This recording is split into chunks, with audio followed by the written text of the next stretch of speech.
Cancer जैसे आप सब जानते हैं आजकल इसका इंसिडेंस बढ़ता ही जा रहा है और ये प्रॉब्लम अब हर जगह हर गली में आपको सुनने में मिलती होगी और इसमें एडवांसेस भी उसी हिसाब से बढ़ते जा रहे हैं। जब मैंने ऑन्कोलॉजी में ज्वाइन किया था 96 में, उस टाइम पे तो आज जो हम ट्रीटमेंट देते हैं वो उसके कुछ आसपास भी कुछ नहीं था।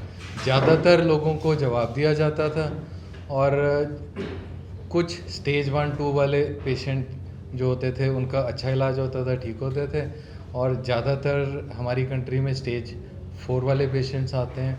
अक्सर उनमें हम कुछ ज़्यादा नहीं कर पाते थे। जो भी कीमोथेरेपीज़ या थेरेपीज़ देते थे वो 6 महीने के आसपास एवरेज लाइफ होती थी। ये 30 सालों में हमने ऑन्कोलॉजी में इतने एडवांसेस देख लिए हैं कि आज की डेट में स्टेज 1-2 को तो छोड़ो, उसमें तो क्योर 90% प्लस चल रहा है। स्टेज 4 में भी आप काफ़ी पेशेंट्स को काफ़ी अच्छा टाइम दे देते हो, क्वालिटी टाइम, और कई बार सालों में। मतलब लंग कैंसर के अगर टारगेटेड थेरेपी वाले पेशेंट्स हैं जिनमें टारगेटेड थेरेपी ने काम करना है, आप शुरू में जो कि टेस्ट करते हो, पहले अगर 30 साल पहले उनकी लाइफ 3 से 6 महीने होती थी, आज 5-5 साल आराम से होती है लास्ट स्टेज में। बट सब पेशेंट्स के साथ ऐसा नहीं होता। आप हमेशा स्टार्टिंग में जब भी हमारे पास कोई पेशेंट आता है तो हमें ये देखना होता है, पहला डायग्नोसिस कंफर्म करो, फिर स्टेज क्या है, और उसके बाद हर पेशेंट का एक पर्सनलाइज्ड ट्रीटमेंट प्लान होता है कि बायोप्सी के ऊपर आप काफ़ी एडवांस टेस्ट करते हो कि इनको क्या क्या चीज़ें असर करेंगी। तो अब सिर्फ जो जो चीज़ों ने असर करना है वही दे रहे होते हो। पहले जैसा नहीं रहा है कि भाई सभी को सर्जरी भी होनी है, कीमो भी होनी है और ये भी होनी है। तो बड़ा मतलब पर्सनलाइज ट्रीटमेंट हो गया कि हर पेशेंट का ट्रीटमेंट दूसरे से अलग है इन सेम कैंसर।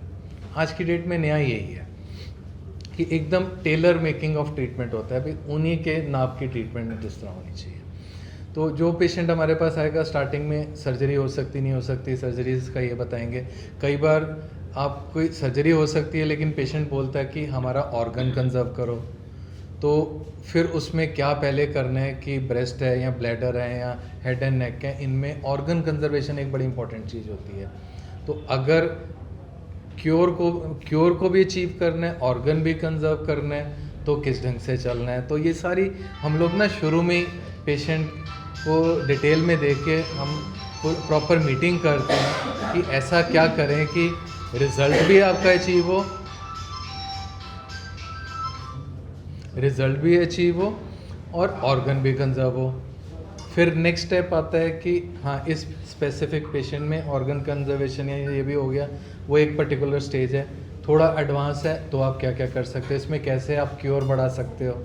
और अगर लास्ट स्टेज है तो उसकी बायोप्सी में आप NGS करके टेस्ट करते हो कि सेलुलर लेवल पे चेक करते हो कि क्या क्या चीज़ें असर करेंगी, और सिर्फ वही देते हो। कई बार वो सिंपल टैबलेट्स होती हैं, इवन कीमो या इंजेक्शन तक भी नहीं होते हैं, तो वो सबका अलग अलग होता है। तो ये एक बहुत अच्छी चीज़ हो गई है। पहले तो पेशेंट्स को होता था बाल ना गिरें, अब आधी से ज़्यादा ट्रीटमेंट में बाल नहीं गिर रहे होते। बहुत सारी कीमोथेरेपीज़ हैं नहीं गिरते, बट बहुत सारी में गिरते भी हैं। प्रॉब्लम ये है कि कॉमनेस कैंसर ब्रेस्ट और ओवेरियन है लेडीज़ में, और उनकी कीमोथेरेपी में गिर रहे होते हैं, तो वो एक थोड़ा सा ख़राब चीज़ है। बट रिज़ल्ट्स बहुत अच्छे हैं। तो हर पेशेंट का अलग अलग इलाज स्टार्टिंग में आपने डिफ़ाइन करना है कि क्यूरेटिव है नहीं है, ऑर्गन कंजर्व करना है नहीं करना, और प्रिसीजन ट्रीटमेंट कि बस जो उसी के लिए ज़रूरत है, हमारे लिए सबसे इम्पोर्टेंट ये चीज़। और हम ज़्यादा से ज़्यादा लोगों में क्योर अचीव करें, और जहाँ क्योर नहीं है वहाँ control and good quality of life, हमारा ये एम होता है। अब डॉक्टर दीप्ति बताएंगे, ये ब्रेस्ट की डिटेल्स बताएंगे, और डॉक्टर धर्मेंद्र ये यूरोलॉजिस्ट हैं, ये यूरोलॉजी के बारे में बताएंगे। हूँ breast and endocrine surgeon, breast cancer की स्पेशलिस्ट हूँ। बेदी सर ने बहुत ही ब्यूटीफुली हमें बेसिक्स ऑफ कैंसर ट्रीटमेंट समझाए हैं कि पेशेंट्स किस स्टेज में आते हैं और हम उनको कैसे मैनेज करते हैं फर्दर ऑन।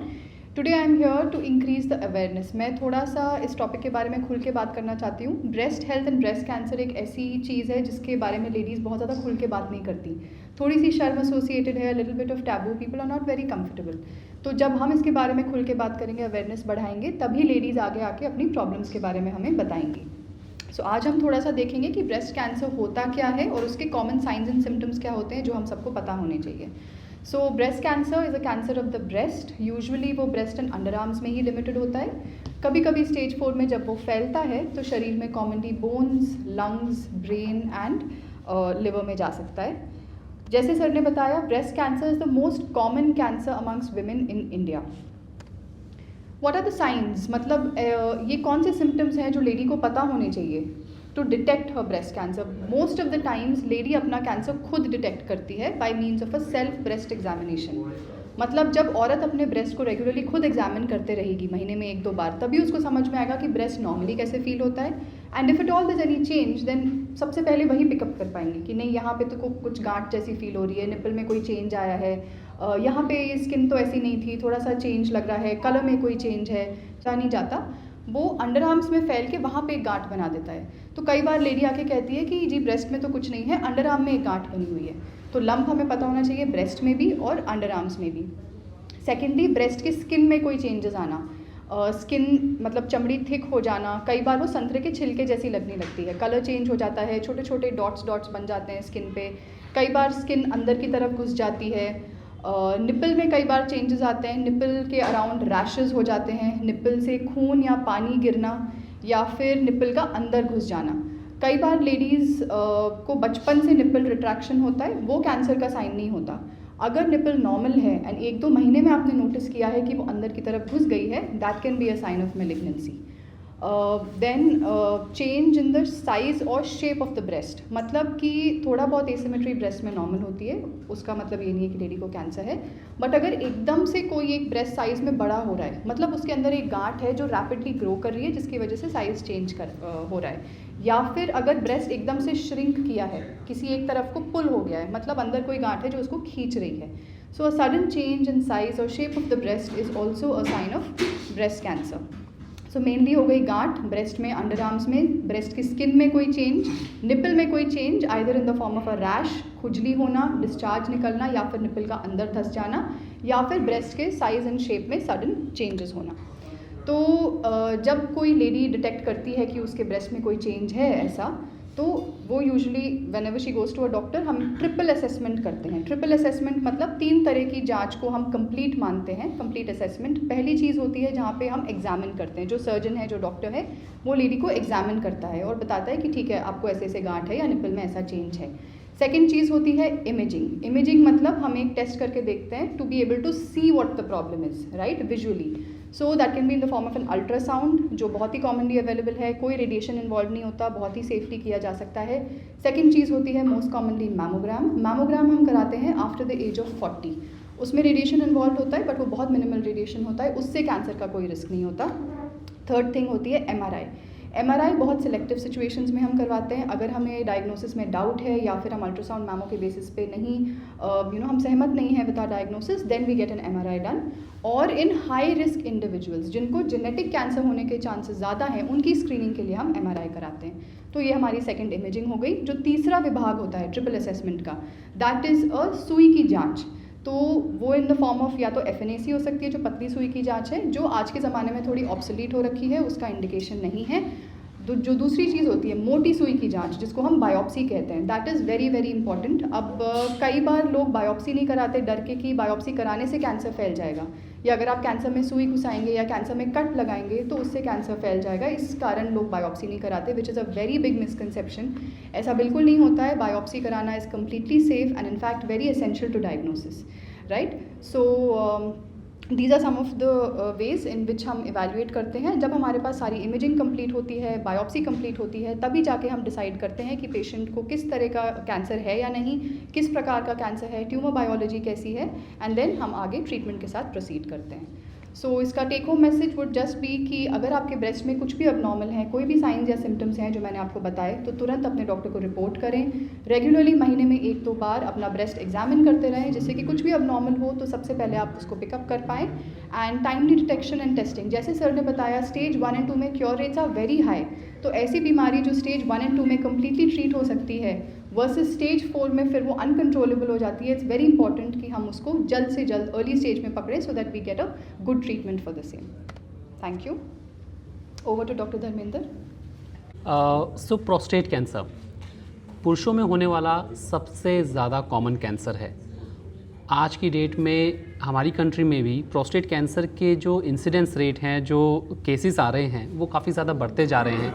और अक्सर हमने अपने गली में, अपने घरों में, अपने जानकारों में प्रोस्टेट कैंसर के बारे में कुछ ना कुछ, कोई ना कोई इन्फॉर्मेशन, कुछ ना कुछ सुना होता है, क्योंकि प्रोस्टेट कैंसर इतना ज़्यादा कॉमन है। हालांकि इसका जो प्रेजेंटेशन है वो काफ़ी स्टेजेस में होता है, स्टेज 1 से लेकर स्टेज 4 तक। तो सबसे पहले तो ये समझते हैं कि प्रोस्टेट है क्या। प्रोस्टेट जो है वो एक बहुत ही छोटा सा ग्लैंड है जो हमारी यूरिनरी ब्लैडर यानी हमारी पेशाब की थैली के जस्ट नीचे की तरफ होता है, और हमारा जो यूरिन है वो उस प्रोस्टेट के थ्रू पास होता है।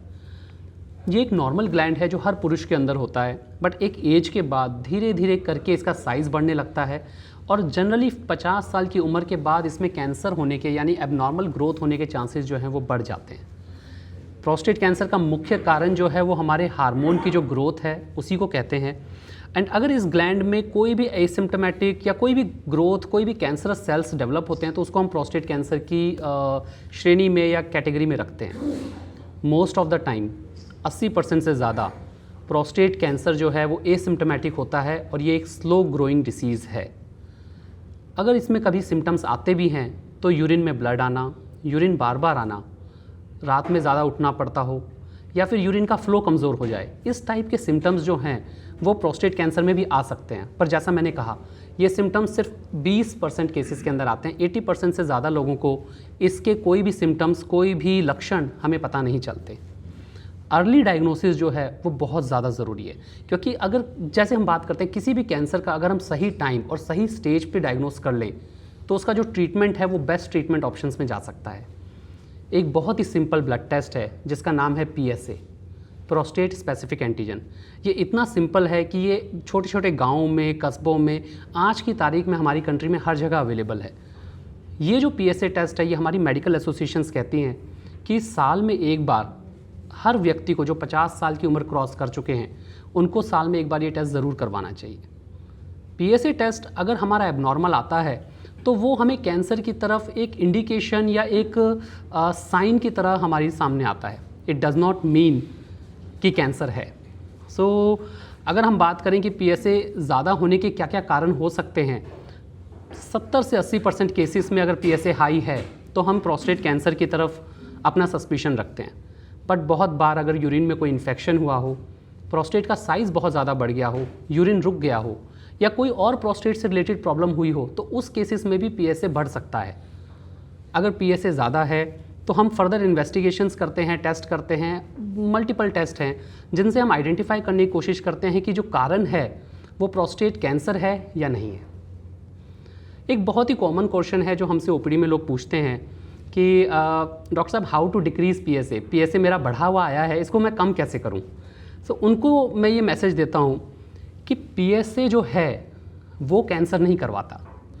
PSA जो है वो सिर्फ़ और सिर्फ एक मार्कर है जो हमें बता रहा है कि हमारी बॉडी में कोई प्रॉब्लम है। हमारा जो पर्पस है वो उस प्रॉब्लम को आइडेंटिफाई करना है। हमारा पर्पस जो हमें मैसेज दे रहा है उसको दूर करना नहीं है। अगर किसी व्यक्ति को प्रोस्टेट कैंसर डायग्नोस होता है तो उसमें ट्रीटमेंट ऑप्शंस, बहुत सारे ट्रीटमेंट ऑप्शंस आते हैं। स्टेज 1 और 2 में जनरली सर्जिकल ऑप्शंस, स्टेज 3 में सर्जरी, रेडिएशन, हार्मोन थेरेपी जैसे ऑप्शंस, स्टेज 4 में हार्मोन थेरेपी के साथ कीमोथेरेपी जैसे ऑप्शंस अलग अलग स्टेज एंड अलग अलग पेशेंट की कंडीशंस के हिसाब से डिसाइड होते हैं। हालांकि हर ट्रीटमेंट ऑप्शन के अपने खुद के बेनिफिट्स भी हैं और कुछ कुछ ट्रीटमेंट ऑप्शंस के अपने खुद के माइनर साइड इफ़ेक्ट्स भी हैं। एक बहुत ही इंपॉर्टेंट डिस्कशन आजकल प्रोस्टेट कैंसर के अराउंड चलता है वो है रोबोटिक सर्जरी का। सो रोबोटिक सर्जरी एक ऐसा ट्रीटमेंट ऑप्शन है जिसमें जो प्रोस्टेट कैंसर है उसमें हम प्रोस्टेट को पूरी तरीके से रिमूव करते हैं और जो भी हमारा यूरिनरी सिस्टम है हम उसको वापस नॉर्मल कंडीशन पे रिस्टोर करते हैं। सो रोबोटिक सर्जरी ने प्रोस्टेट कैंसर के ट्रीटमेंट को काफ़ी ज़्यादा चेंज किया इन द लास्ट, मैं कह सकता हूँ 20 ईयर्स में। और आज की डेट में अर्ली डायग्नोस्ड प्रोस्टेट कैंसर के पेशेंट्स का सर्वाइवल जो है वो मोर देन 20 ईयर्स भी हो गया है। रोबोटिक सर्जरी से जो प्रोस्टेट कैंसर ट्रीटमेंट में साइड इफ़ेक्ट्स होते थे, जैसे यूरिन का लीकेज होना या फिर यूरिन से रिलेटेड या नॉर्मल हमारी डे टू डे एक्टिविटी से रिलेटेड कुछ कॉम्प्लिकेशंस, वो अब रोबोटिक सर्जरी में और भी ज़्यादा कम हो गई हैं। एक बहुत ही कॉमन क्वेश्चन है जो अगेन कई बार लोग पूछते हैं कि डॉक्टर साहब रोबोटिक तो ठीक है बट ये ऑपरेशन रोबोट करेगा या सर्जन खुद करेंगे? सो यस, आंसर इज़ कि रोबोटिक सर्जरी जो है वो सिर्फ एक इंस्ट्रूमेंट है। सर्जरी एक सर्जन ही परफॉर्म करते हैं जो उस चीज़ के लिए एक्सपीरियंस्ड हैं या फिर उस चीज़ में जिन्होंने अपनी ट्रेनिंग प्राप्त की है। बट मशीन जो है वो सर्जन्स के हाथों को ज़्यादा बेटर बना देती हैं, या आप ये कह सकते हैं कि सर्जरी का जो प्रिसीशन है वो उसको बेटर कर देती हैं, जिससे हमें लॉन्ग टर्म रिजल्ट्स जो हैं वो काफ़ी बेटर मिलते हैं। एंड वी कैन कॉन्फिडेंटली से कि रोबोटिक सर्जरी के बाद usually patient with in 8 to 10 hours अपना चलना फिरना स्टार्ट कर देते हैं and with in 1 to 2 days they get discharge. So overall कहने का मतलब ये है कि कैंसर जो है एक ऐसा डायग्नोसिस है जिससे हम लोग अक्सर बहुत ज़्यादा डरते रहे हैं, जिसका नाम सुनते ही घर में परिवार में एक खौफ का माहौल आ जाता है। बट कैंसर से डरने की ज़रूरत नहीं है। जहाँ पे भी हमें ये वर्ड सुनाई दे, हमें ये एक्सेप्ट करना है कि इस चीज़ का ट्रीटमेंट जो है वो पॉसिबल है। The life beyond cancer is very much possible and very much going to be on very similar lines जो हमारी उसके पहले रही है। Thank you.